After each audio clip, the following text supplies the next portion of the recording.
नमस्कार, मैं हूं आपके साथ मयंक। आज 11 मई है। देखिए, प्रधानमंत्री नरेंद्र मोदी ने सोने को लेकर और पेट्रोल को लेकर एक अहम बयान दिया है।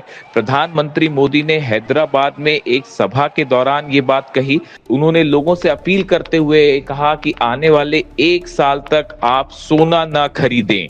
ये उनका बेहद अहम बयान माना जा रहा है। इसके साथ ही उन्होंने ये भी कहा कि अंतर्राष्ट्रीय जो मुद्रा है उसे पर्याप्त मात्रा में बनाए रखना बेहद जरूरी है।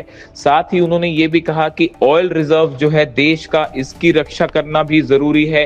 इसीलिए कम से कम पेट्रोल और डीजल का इस्तेमाल किया जाना चाहिए। अब प्रधानमंत्री मोदी का ये बयान बेहद अहम संकेत माना जा रहा है और इसे कई विशेषज्ञ इस तरह से भी ले रहे हैं कि आने वाले चंद दिनों में, आने वाले कुछ महीनों में क्या बड़ा आर्थिक संकट भी देखने को मिल सकता है, क्योंकि जिस तरह से ईरान और अमेरिका के बीच तनाव जारी है, युद्ध की स्थिति जारी है, ऐसे में एक बड़ा इकोनॉमिक क्राइसिस और तेल की कमी देखने को मिल सकती है। पिछले 2 महीने से हमारे पड़ोस में ही इतना बड़ा युद्ध चल रहा है। इसका असर पूरी दुनिया पर पड़ा है और भारत पर तो और भी गंभीर असर हुआ है।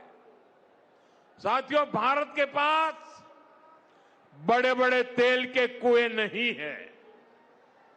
हमें अपनी जरूरत का पेट्रोल, डीजल, गैस, ये सब बहुत बड़ी मात्रा में दुनिया के दूसरे देशों से, बाहर से मंगाना पड़ता है।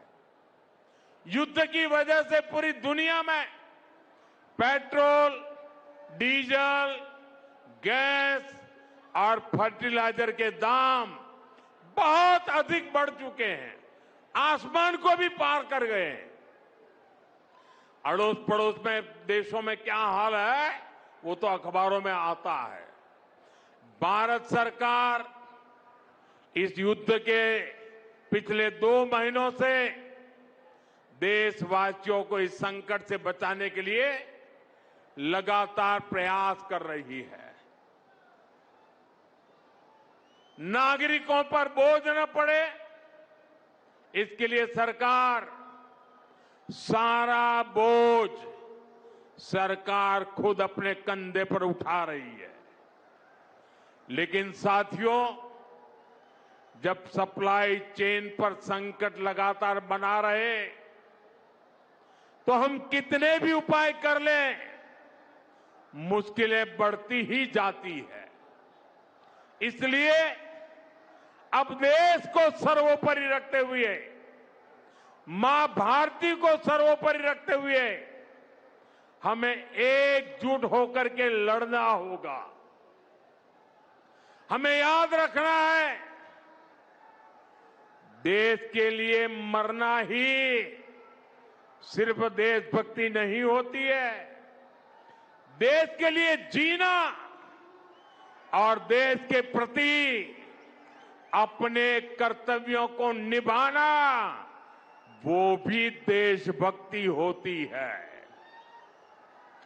इसलिए वैश्विक संकट के इस समय में हमें कर्तव्यों को सर्वोपरि रखते हुए कुछ संकल्प लेने होंगे और उन संकल्पों को पूरे समर्पण भाव से पूरा करना होगा।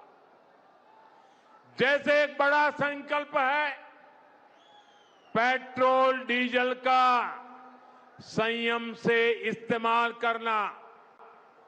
साथियों, हमें पेट्रोल डीजल का उपयोग कम करना होगा। शहरों में जहां मेट्रो है वहां हम तय करें कि हम मेट्रो का ही उपयोग करेंगे, ज्यादा से ज्यादा मेट्रो में ही जाएंगे। अगर कार में ही जाना जरूरी है तो फिर कार पूल करने का प्रयास करें और भी लोगों को साथ बिठा ले।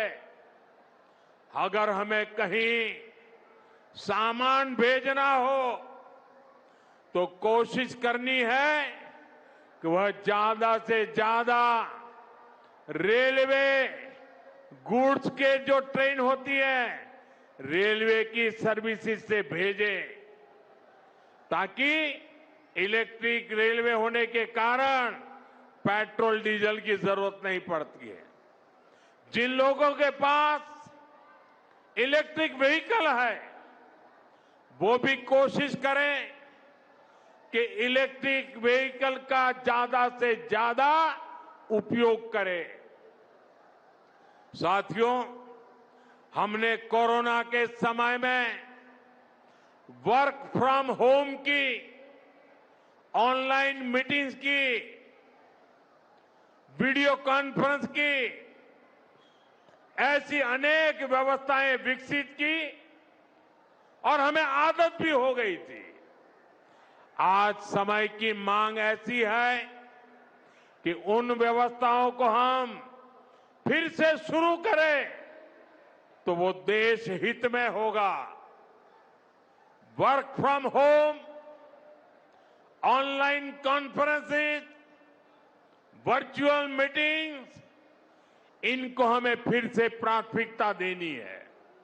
साथियों, आज जो संकट है उसमें हमें विदेशी मुद्रा बचाने पर भी बहुत जोर देना होगा, क्योंकि दुनिया में पेट्रोल डीजल इतना ज्यादा महंगा हो गया है, पहले से कई गुना ज्यादा कीमतें बढ़ गई है।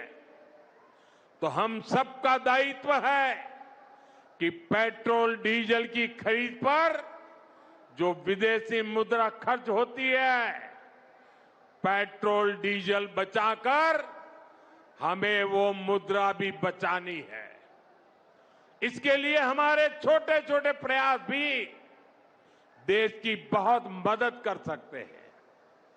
जैसे आजकल जो विदेशों में शादियों का, विदेशों में घूमने का, विदेशों में वैकेशन पर जाने का मिडिल क्लास में कल्चर बढ़ता जा रहा है। हमें तय करना होगा कि जब ये संकट का काल है और हमारी देशभक्ति हमें ललकार रही है, तो कम से कम एक साल के लिए हमें विदेशों में जाने की बातों को टालना चाहिए।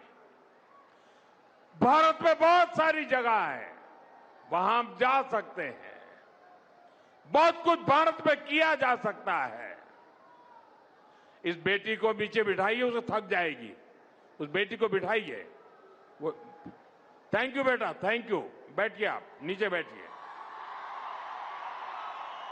मैंने देख लिया बेटा, उसको देख लिया, अब आप बैठ जाइए। हाँ, इस छोटी बच्ची को क्यों परेशान करते हो भाई?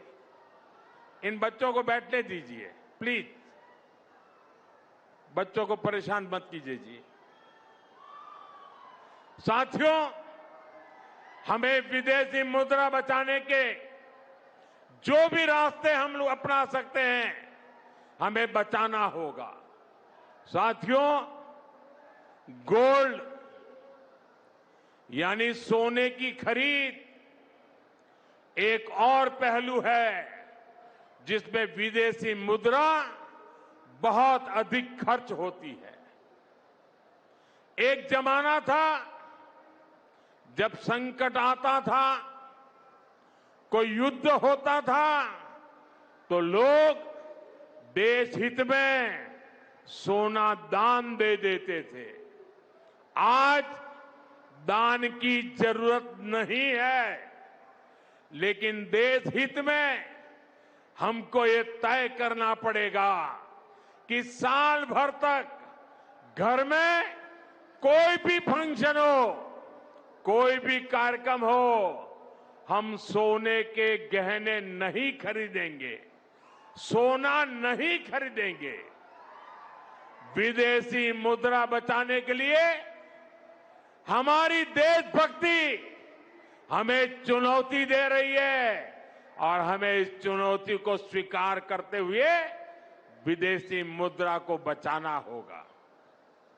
साथियों, ये समय एक और बड़े सबक का भी है।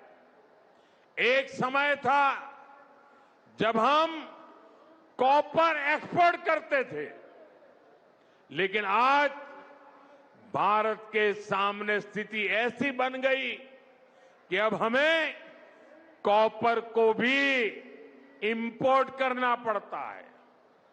हमारे देश में हड़तालें करवाकर कॉपर प्लांट्स को ठप करवा दिया गया और अब हालत ये हो गई कि हमें कॉपर बाहर से मंगाना पड़ता है और उसमें विदेशी मुद्रा खर्च होती है।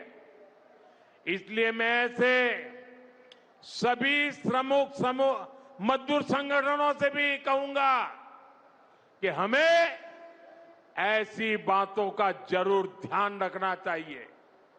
भारत को आत्मनिर्भर बनने से जो भी कदम रोकते हैं उनमें हमें दूरी बनानी होगी और जो लोग ऐसी साजिशों में जुटे हैं उन पर भी कड़ी नजर रखनी होगी। मैं देश की अदालतों से भी आग्रह करूंगा कि ऐसी स्थिति आने पर देश हित में हमें कोई ना कोई रास्ता निकालने की तरफ बढ़ना चाहिए। साथियों, ऐसे ही खाने के तेल का भी है। इसके आयात के लिए भी बहुत बड़ी मात्रा में हमें विदेशी मुद्रा खर्च करनी पड़ती है। हर परिवार अगर खाने के तेल में खाने का तेल का जो उपयोग करता है, अगर वो कुछ कमी करे, मैंने बार बार कहा है 10% कम करो। अगर हम तेल खाना कम करें ना, तो भी वो देशभक्ति का बहुत बड़ा काम है। आप देश सेवा में योगदान दे सकते हैं और इससे देश सेवा भी होगी और देह सेवा भी होगी। इससे देश के खजाने का स्वास्थ्य भी सुधरेगा और परिवार के हर सदस्य का स्वास्थ्य भी अच्छा रहेगा। साथियों, विदेशी मुद्रा की खपत वाला एक और सेक्टर हमारी खेती है। हम बहुत बड़ी मात्रा में बाहर से केमिकल फर्टिलाइजर इंपोर्ट करते हैं। केमिकल फर्टिलाइजर खेती के कारण हमारी धरती मां को बहुत पीड़ा हो रही है। हमारे खेत बर्बाद हो रहे हैं। अगर आज हम अपने खेत को नहीं बचाएंगे तो भविष्य में फसलों पर भी खतरा आ जाएगा। इसलिए बहुत जरूरी है कि हम केमिकल फर्टिलाइजर की खपत 25%, 30%, 40%, 50% उसको घटाए, आधी कर दें और हम उसके साथ साथ नेचुरल फार्मिंग की तरफ बढ़ें। हम फर्टिलाइजर का उपयोग कम करके विदेशी मुद्रा भी बचा सकते हैं और साथ साथ अपने खेत को बचा सकते हैं, हमारी ये धरती मां को बचा सकते हैं। और यह हमें करना ही होगा। आज वैश्विक संकटों से जो चुनौतियां आई है, हमें उन चुनौतियों को परास्त करना होगा। साथियों, भारत सरकार खेतों में डीजल पंप की जगह सोलर पंप की योजना चला रही है। हम खेतों में डीजल पंप की जगह सोलर पंप का उपयोग करने का जोर देना होगा। मैं कोविड काल में भी आग्रह करता था कि हम स्थानीय चीजें खरीदें, वोकल फॉर लोकल के मंत्र को लेकर चले। हम मेड इन इंडिया चीजें खरीदकर भी विदेशी मुद्रा बचा सकते हैं और हमारे देश में स्थानीय उत्पादन की कोई कमी नहीं है। चाहे जूते हो, पर्स हो, बैग हो, हमें स्वदेशी पर बल देना चाहिए। और मैं ये नहीं कह रहा कि जो आपके पास विदेशी चीजें खरीदी हुई है, विदेशी ब्रांड की है, उनको जाकर के फेंक दो, ऐसा मैं नहीं कह रहा हूं। लेकिन मेरा आग्रह है कि नए विदेशी प्रोडक्ट हमें नहीं खरीदने चाहिए। और वाकई हमें कई बार अंदाजा तक नहीं होता कि रोजमर्रा की कितनी सारी चीजें विदेशी है जो हम ऐसे ही यूज कर रहे हैं। और साथियों, जब मैं बात स्वदेशी की करता हूं तो लोगों को लगता है कि दिवाली के दिए खरीदो मतलब स्वदेशी हो गया। ये तो भ्रम फैलाने वाली बातें हैं। इससे सफलता नहीं मिलती है। हमें घर के उपयोग में आने वाले सामान की लिस्ट बनानी है। देखना चाहिए कितनी विदेशी चीजें घुस गई है, पता ही नहीं है।